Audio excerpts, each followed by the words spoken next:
안녕하세요. 미니파이어의 1인 기업입니다. 금년인 2020년에는 부동산 관련 세금들의 변화가 컸는데요. 대부분이 세금이 더 많아지는 쪽으로 변경이 돼서 1주택만을 소유한 실수요자들도 세금이 상당 수준 올라가게 됐습니다. 이런 상황에서 주택을 소유한 분이라면 누구라도 부부 공동명의를 한 번쯤은 생각해 봤을 텐데요. 그래서 오늘은 1주택만을 소유한 세대인 경우 부부 공동명의를 했을 때 단독명의와 비교해서 주택 관련 각 세금에서 어떤 장단점과 주의사항이 있는지 정리해 보겠습니다. 먼저 취득세입니다. 취득세는 신규로 취득하는 주택의 취득 가격과 다주택 여부, 그리고 신규 취득 주택이 조정 대상 지역에 있는지 등에 따라서 세율이 정해지고 세금이 부과되게 되는데요.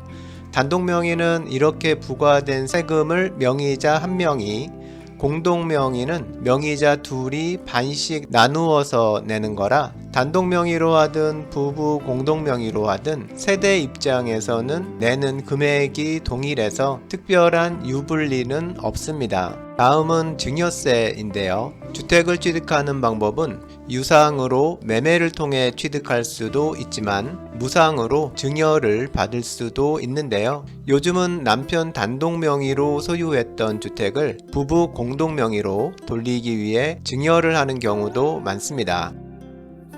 이런 경우 주택 가액의 50%를 남편이 아내에게 무상으로 주게 되는 것이고, 이 50% 지분의 금액이 얼마인지에 따라서 증여세와 취득세가 발생하게 되는데요.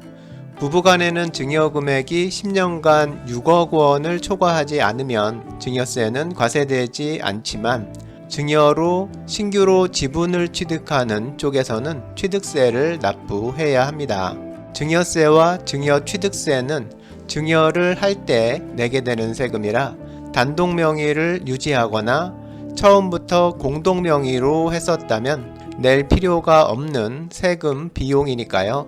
단독 명의로 했다가 공동 명의로 다시 돌리는 것은 일단은 비용상 불리한 게 됩니다. 그러니까 주택을 부부 공동 명의로 할 때는 해당 주택을 신규로 취득했을 때 공동 명의로 등기하는 것이 절세를 위해서는 가장 좋은 방법입니다. 다음은 재산세입니다.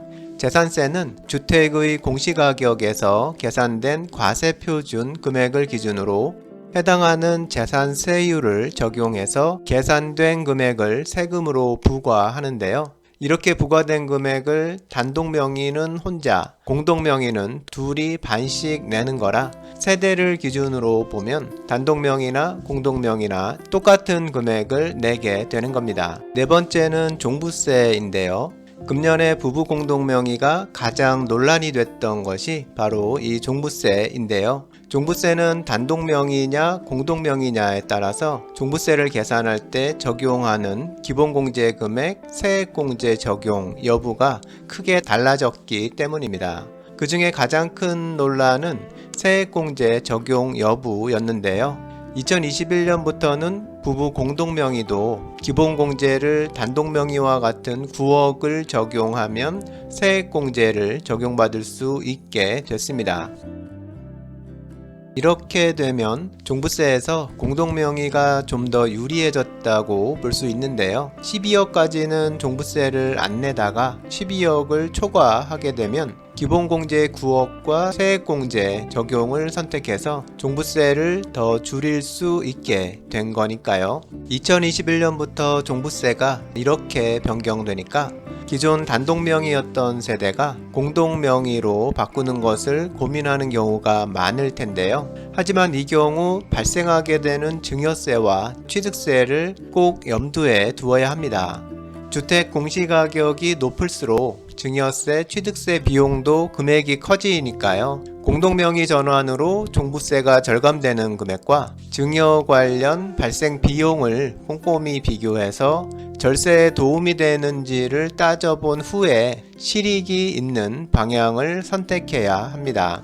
다섯 번째로 임대소득세입니다. 오늘 내용을 정리하는 기준은 1주택만을 소유한 세대의 기준이지만 소유한 1주택을 임대 주고 본인들은 전세 사는 경우도 있으니까요. 1주택만을 소유한 경우도 소유주택의 기준시가가 9억 원을 초과하는 주택으로 월세를 받고 있으면 주택임대소득세를 납부해야 하는데요.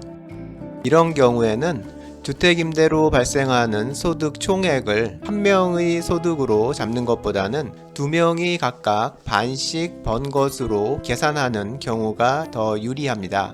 임대소득세를 계산할 때 종합과세 방식을 적용할 때는 더 낮은 소득세율이 적용되고 분리과세 방식을 적용할 때는 필요경비와 기본공제 적용해서 더 유리해지기 때문인데요.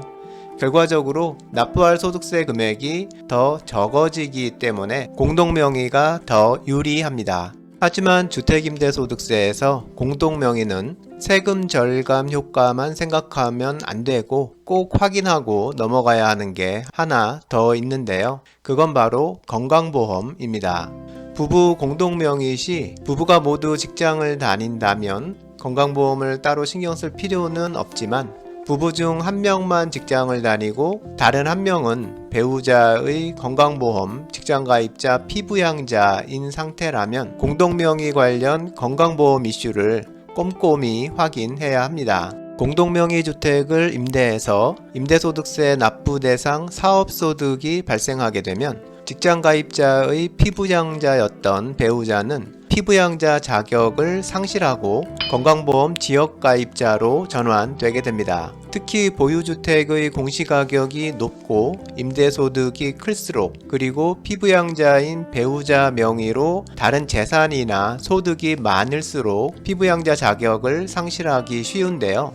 만일 이런 상황으로 피부양자 자격을 상실하게 되면 지역가입자로서 납부해야 하는 보험료가 큰 금액이 될 가능성이 높아서 건보료 폭탄을 맞게 될 수 있습니다. 그래서 임대소득이 있는 주택을 단독명의에서 공동명의로 바꿀까 생각 중이라면 배우자가 피부양자 자격을 상실할 위험은 없는지, 지역가입자가 된다면 보험료는 얼마나 내게 될지 등등을 꼼꼼하게 확인해서 임대소득세 절감 금액과 건보료 예상 금액을 비교해보고 보다 절세할 수 있는 방향을 선택해야 합니다. 마지막으로 양도소득세입니다. 주택 양도소득의 경우 주택 양도차익을 모두 한 명의 소득으로 잡는 것보다는 두 명이 반씩 나누어 갖는 것으로 하는 것이 더 낮은 양도소득세율이 적용되기 때문에 단독명의보다는 공동명의가 더 유리한 상황이 됩니다. 이상에서 주택과 관련된 6가지 세금인 취득세, 증여세, 재산세, 종부세, 주택임대소득세, 양도소득세 관련해서 단독명의, 공동명의 관련된 주의사항을 확인해 보았습니다. 이상의 정리를 바탕으로 단독명의가 유리할지 공동명의가 유리할지를 단편적으로 정리해 보면요. 취득세와 재산세는 단독명의, 공동명의에 별 차이가 없고요.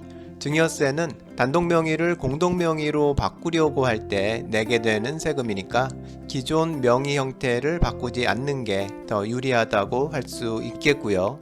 종부세는 2021년부터 세액공제를 선택할 수 있게 된 공동명의가 좀 더 유리해진 것 같고요. 임대소득세는 피부양자 자격과 지역 건보료를 꼭 확인해 봐야겠지만 소득세만을 기준으로 본다면 일단 공동명의가 더 유리하고요.